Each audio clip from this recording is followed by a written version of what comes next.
Welcome to the Goddess School podcast, where Eastern wisdom meets Western mysticism.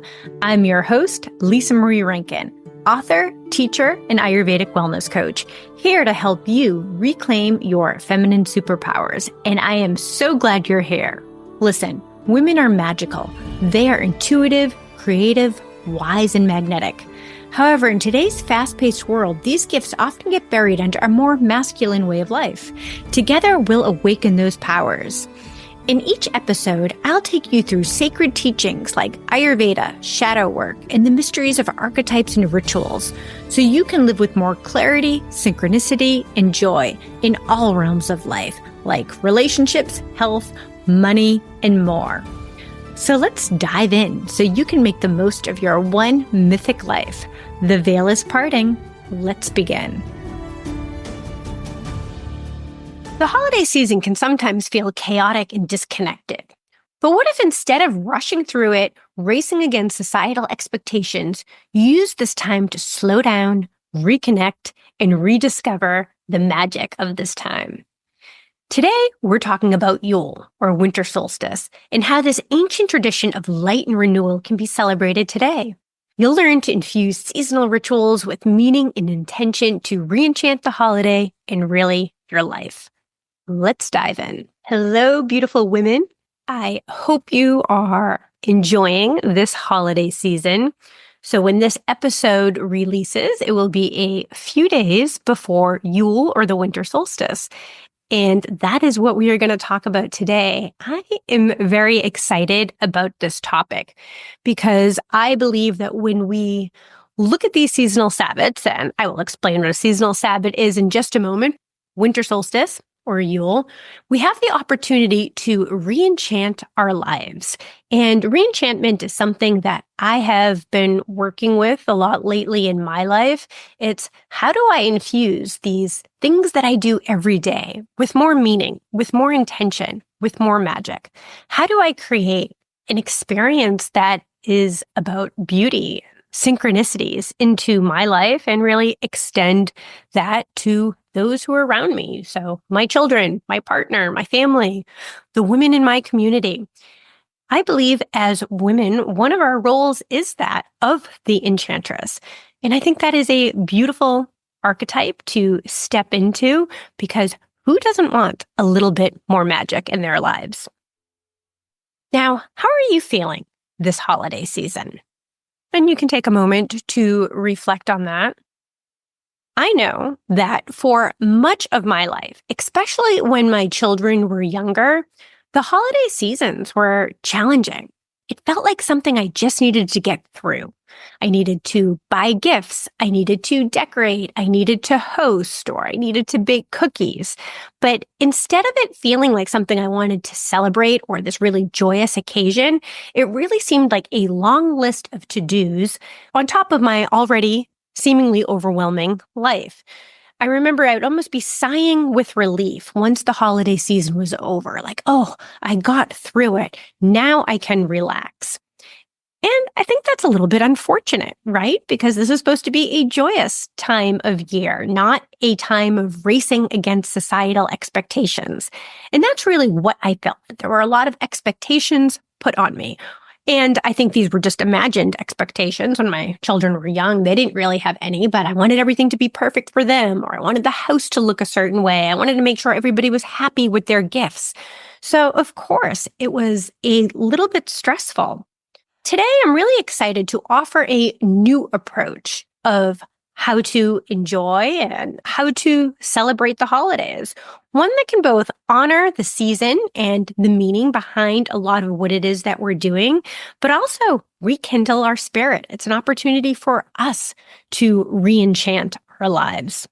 Now, before I go into what we can do this winter solstice, I want to talk a little bit about the 8 seasonal Sabbaths and also the importance of rituals, because they're going to tie into what we're talking about today. Now, the 8 seasonal Sabbaths are the seasonal celebrations, and we can think of them as marking the beginning of a season and also marking the midpoint.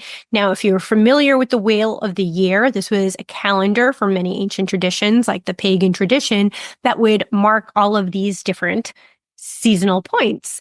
And each season has its own qualities, characteristics, energetics, and rituals. Now, what I love about working with the Wheel of the Year and these seasonal celebrations is they remind us that the seasons are our teachers. Nature is our teacher. Now, I often hear from many women, and I say this as well too, oh, I really do need to spend more time in nature. I got to get out in nature more. And in a way, I am sure that we all do. We spend more time looking at screens than we do at sunsets, and we spend a lot of time indoors. But it's also important to recognize you are nature. So whatever is going on outside, so look out your window. Are the leaves falling to the ground? Is it cold and rainy? Is it hot and sunny? It's going on within you as well, too. And celebrating these seasonal Sabbaths, these seasonal milestones, recognizes that we are more than just these individuals looking outside, looking out at the window, looking at nature beyond us, but we're actually part of it. Life isn't happening to us. So when I shared how I used to feel about the holidays when my children were young, it kind of felt like they were happening to me, that there was a set of things that I needed to do and I couldn't actually control anything. I just had to get through it. But when we look at these as beautiful celebrations, I become an active co-creator in this divine mystery of life. Things aren't happening to me, but they're happening with me. And it gives me an opportunity to re-enchant my life and to really sink into what is going on with me energetically. What are the energies that I want to create for my home, for myself? So it reminds us that we are part of this beautiful life-death life cycle. The things are always changing. We are always in transition. In fact, I believe that transitions are a really significant quality of the divine feminine. She's more than just beauty, receptivity, and creativity, but she's change, she's transition, she's death, rebirth, life. And that's what the 8 seasonal Sabbaths really represent. But let's talk about the winter solstice, because that's what we're working with today. The winter solstice marks the shortest day of the year. Now, that might not mean a lot to you right now, because if you are listening to this, it's likely that you have a home with electricity, heating, refrigeration. There's probably some really nice grocery stores fairly nearby you. So the fact that it's the shortest day of the year might not mean that much to you. It might not affect you at all. I'm sure it still does affect you, and I'll get to that. But it doesn't have the same impact that it did not so long ago. So you can think of at a time when there wasn't electricity, there wasn't refrigeration. This was a time of deep uncertainty. People were very scared. Were they going to survive the winter? Were they going to have enough food? Were they going to be warm enough? Would their children be okay? So there was a sense of fear, a sense of scarcity. So the winter solstice marks the longest night of the year, but this is also when the sun is going to start coming in again. So we're going to start to see the sun's return. So it also represents a sense of hope. It is going to start getting lighter out again. Now, as I mentioned, everything that's going on outside is happening within you too. So we can think of this as being the shortest day of the year, as also recognizing that even when we are in our darker times, light is always going to be returning. So this is an opportunity to start reflecting on, what is it that you want to call back? What are you excited for? What are you hopeful for? The winter solstice is a beautiful time of hope and renewal. Now, I've mentioned that hundreds of years ago, this was a time of uncertainty, but even in our modern times, even with all of our comforts of home, this time is still really challenging.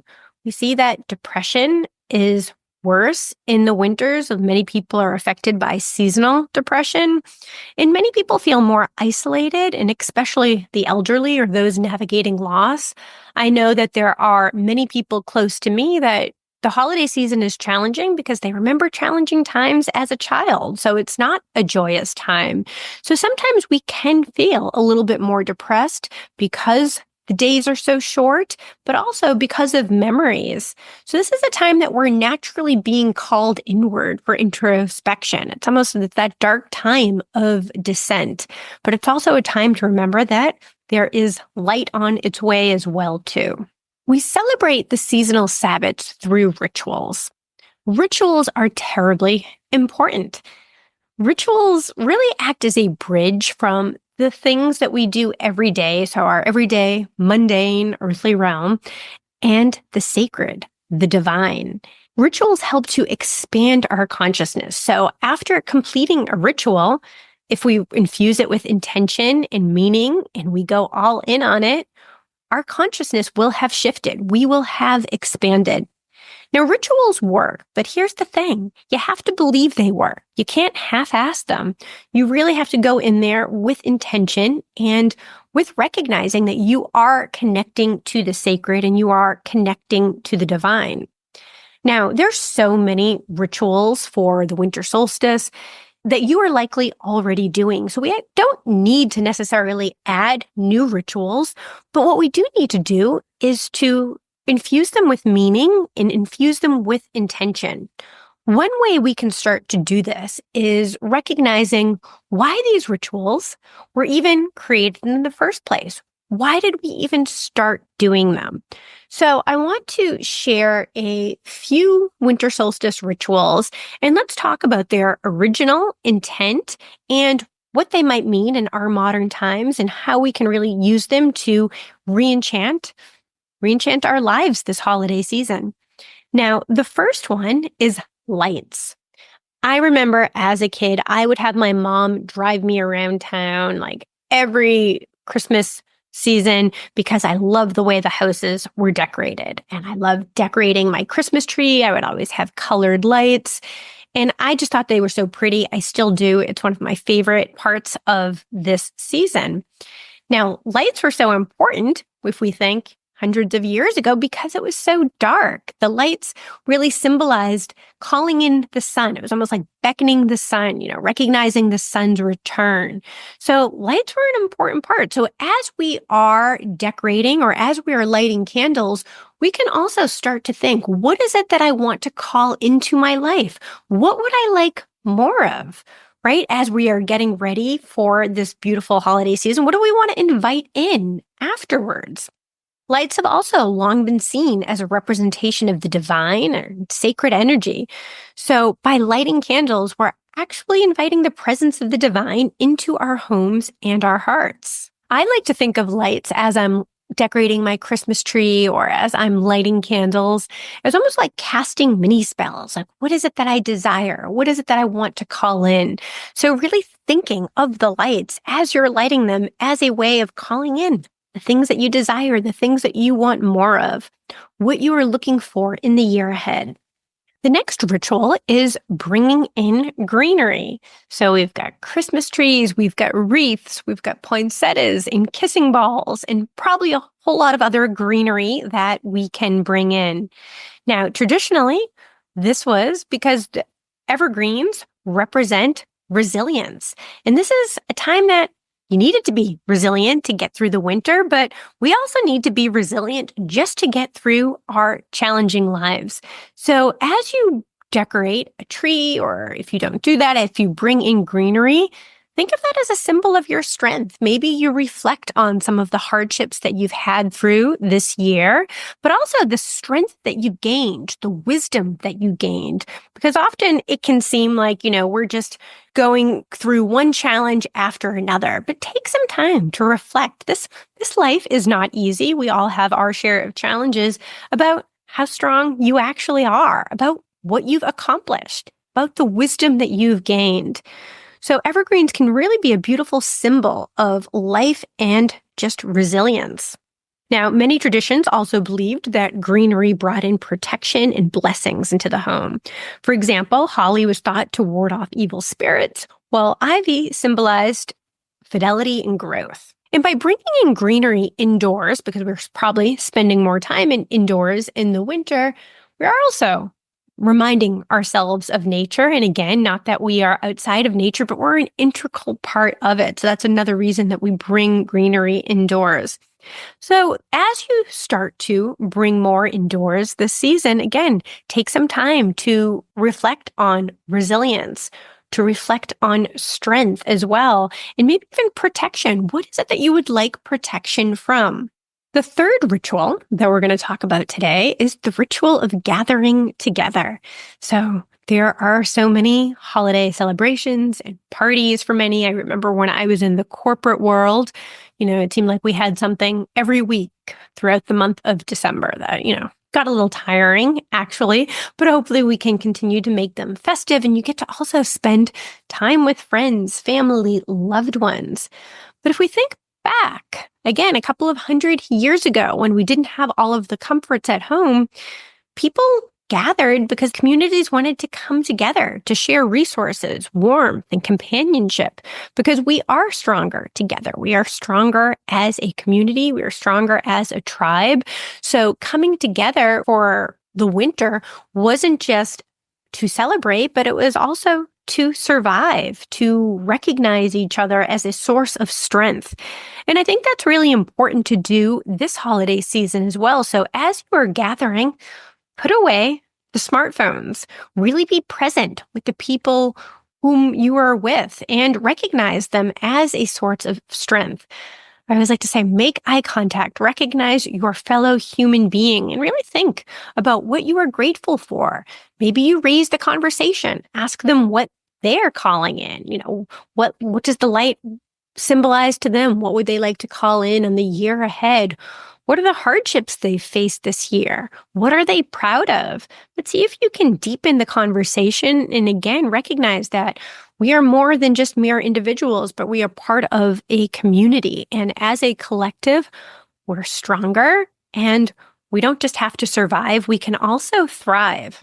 So there are 3 rituals that you likely are already doing as far as using lights, whether it's candles or the holiday lights, bringing greenery into your home, and gathering with friends, family, and loved ones. So sometimes when we're embarking on a spiritual path or we're learning something new, we feel like it needs to be new. So tell me something I don't already know. But I actually believe that rituals that have been around the longest are probably the most impactful as well. We don't always need to start something new, but we can look at what we are currently doing and we can start to infuse that with more meaning, with more intention, and with more magic. And this can be true for anything that you do during the holiday season, even if it's baking cookies for others. As you're baking them, think about who you're giving them to. Why are you grateful for them? Can you infuse them with love?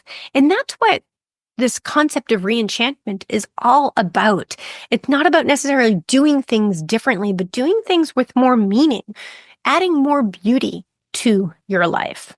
And the rituals that we've discussed today bring so much more beauty, magic, intention into what otherwise might feel like a bleak time. So just to recap a few of the things that we have discussed today is take a moment this winter solstice or Yule, take a moment to acknowledge the darkest. It's the darkest day of the year, but the light is returning. So as you start to light candles or start to decorate with lights, really think of it as mini spells. What do you want to call in for the year ahead? As you're bringing in greenery. And I really encourage you, even if you don't have a Christmas tree or a wreath, get some holiday greenery to bring in and use that as a symbol of your strength, of your resilience, of your ability to persevere through hardships, and also as a symbol of abundance and protection. And third, when you're gathering with others, really look them in the eye, be present. Remember that we are part of a collective. We are not mere individuals. We are not meant to be on this journey alone. So enjoy the company that you are in. And again, be intentional. This season, with all of its consumerism, can feel really overwhelming. But remember the true intent behind it. Maybe you start some new rituals. Maybe instead of getting a lot of gifts, there's an exchange of letters or, why you're grateful for someone. Maybe it's food that is being exchanged. So there is also opportunity of what feels right to you, what feels meaningful. How do you want to feel this holiday season? And use that as your guide. So I hope you have a wonderful winter solstice. I hope you have a wonderful holiday season. And let me know, what are some of your favorite winter rituals? You can let me know over on Instagram.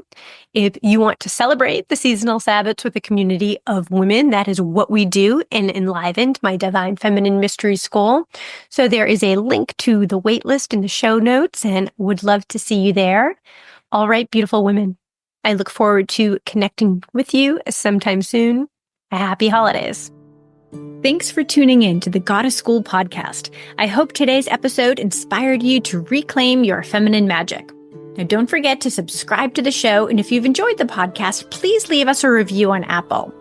If you want to dive deeper into divine feminine archetypes and reconnect with your power, check out my book, The Goddess Solution. It's packed with ancient goddess wisdom for the modern woman. You can find the book on Amazon, and the link is in the show notes. And if you're ready to embrace these practices alongside a global sisterhood, I invite you to join my Divine Feminine Mystery School, Enlivened. It's a supportive space to embody these teachings with a fantastic community of like-minded women. You'll find the link in the show notes. Remember, the goddess isn't a deity outside of you. She's an aspect of your highest self. You are the goddess. Until next time, my friend.